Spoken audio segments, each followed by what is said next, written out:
ಇನ್ನು ಲೋಕಸಭಾ ಚುನಾವಣೆ ಕೂಡ ಸಮೀಪಿಸ್ತಾ ಇದೆ. ಅತ್ತ ಕಾಂಗ್ರೆಸ್ ಪಕ್ಷ ಎಲ್ಲ ರೀತಿಯಂಥ ತಯಾರಿಯನ್ನು ಮಾಡ್ತಾ ಇದೆ.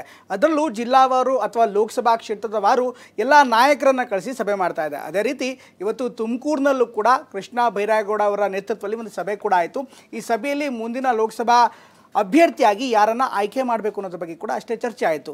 3-4 ಹೆಸರುಗಳು ಈ ಸಭೆಯಲ್ಲಿ ಚರ್ಚೆ ಆದವು. ಆದರೆ ಅಂತಿಮವಾಗಿ ಎಲ್ಲ ರೀತಿಯ ಯೋಚನೆಗಳನ್ನು ಮಾಡಿ ಆನಂತರ ನಿರ್ಧಾರ ಮಾಡ್ತೀವಿ ಅಂತ ಸಚಿವ ಕೃಷ್ಣ ಬೈರೇಗೌಡ ಅಂದರೆ ಅಬ್ಸರ್ವರ್ ಆಗಿ ವೀಕ್ಷಕರಾಗಿ ತುಮಕೂರು ಲೋಕಸಭಾ ಕ್ಷೇತ್ರದ ಉಸ್ತುವಾರಿ ಕೂಡ ಆಗಿರುವಂಥ ಕೃಷ್ಣ ಬೈರೇಗೌಡ ಅವರು ಹೇಳಿಕೆಯನ್ನು ಕೊಟ್ಟಿದ್ದಾರೆ.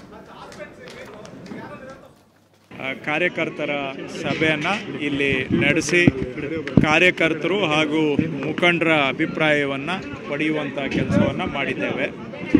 ಇದಾದ ನಂತರ ಪಕ್ಷದ ನಮ್ಮೆಲ್ಲ ಹಿರಿಯ ಮುಖಂಡರು, ಮಾಜಿ ಅಧ್ಯಕ್ಷರು, ಹಾಲಿ ಗೃಹ ಸಚಿವರು ಶ್ರೀ ಪರಮೇಶ್ವರ್ರವರು, ಮತ್ತೊಬ್ಬ ಹಿರಿಯ ಸಚಿವರು ಶ್ರೀ ರಾಜಣ್ಣ ಅವರು ಹಾಗೂ ನಮ್ಮ ಪಕ್ಷದ ಹಿರಿಯ ಮುಖಂಡರು ಜಯಚಂದ್ರ ಅವರು ಮತ್ತು ಶಾಸಕರು, ಮಾಜಿ ಶಾಸಕರು ಇವರೆಲ್ಲರದು ಇನ್ನೊಂದು ಸಭೆಯನ್ನು ಬೆಂಗಳೂರಿನಲ್ಲಿ ಸಹ ಆಯೋಜನೆ ಮಾಡಿ ಮತ್ತೊಂದು ಹಂತದಲ್ಲಿ ಅವರ ಅಭಿಪ್ರಾಯವನ್ನು ಕೂಡ ಪಡೆದುಕೊಂಡು ಆದಷ್ಟು ಜನವರಿ ತಿಂಗಳಿನಲ್ಲಿ ಪಕ್ಷದ ಅಭ್ಯರ್ಥಿಗಳನ್ನು KPCC ಹಾಗೂ AICCಯ ಮುಖಾಂತರವಾಗಿ ತೀರ್ಮಾನ ಮಾಡಬೇಕು ಹಾಗೂ ಮುಂದಿನ ಲೋಕಸಭಾ ಚುನಾವಣೆಗೆ